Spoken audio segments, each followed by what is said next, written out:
incloure indicadors que ajuden a la comprensió de les dades i no són gràfics. I ho farem amb el format personalitzat. De pas, ens ajudarà a entendre millor com funciona aquesta opció. En aquest llistat volem incloure un petit indicador a la columna Tendència.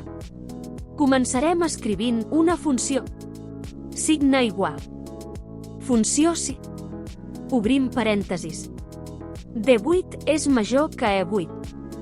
Punt i coma. Menys 6. Punt i coma.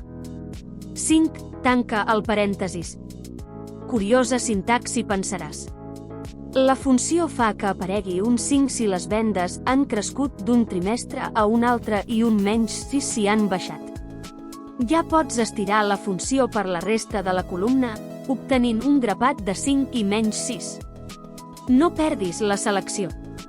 Ara clica Ctrl+1, la manera més ràpida d'anar a format de cel·les. A la fitxa número, escull l'opció personalitzada i comença a escriure.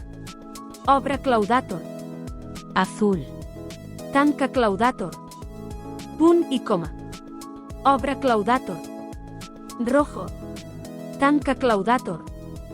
Amb això indiquem que les xifres positives tinguin un color blau i les negatives un color vermell, eliminant el signe menys. I ja ho tenim. Bé, encara no. Mantenint la selecció, tria la font Webdings.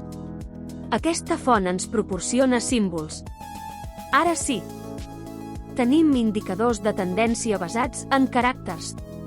Una manera interessant d'utilitzar el format personalitzat. I recorda, com a caràcter pots canviar-ne el format, per exemple augmentant o disminuint la font. La imaginació et guiarà.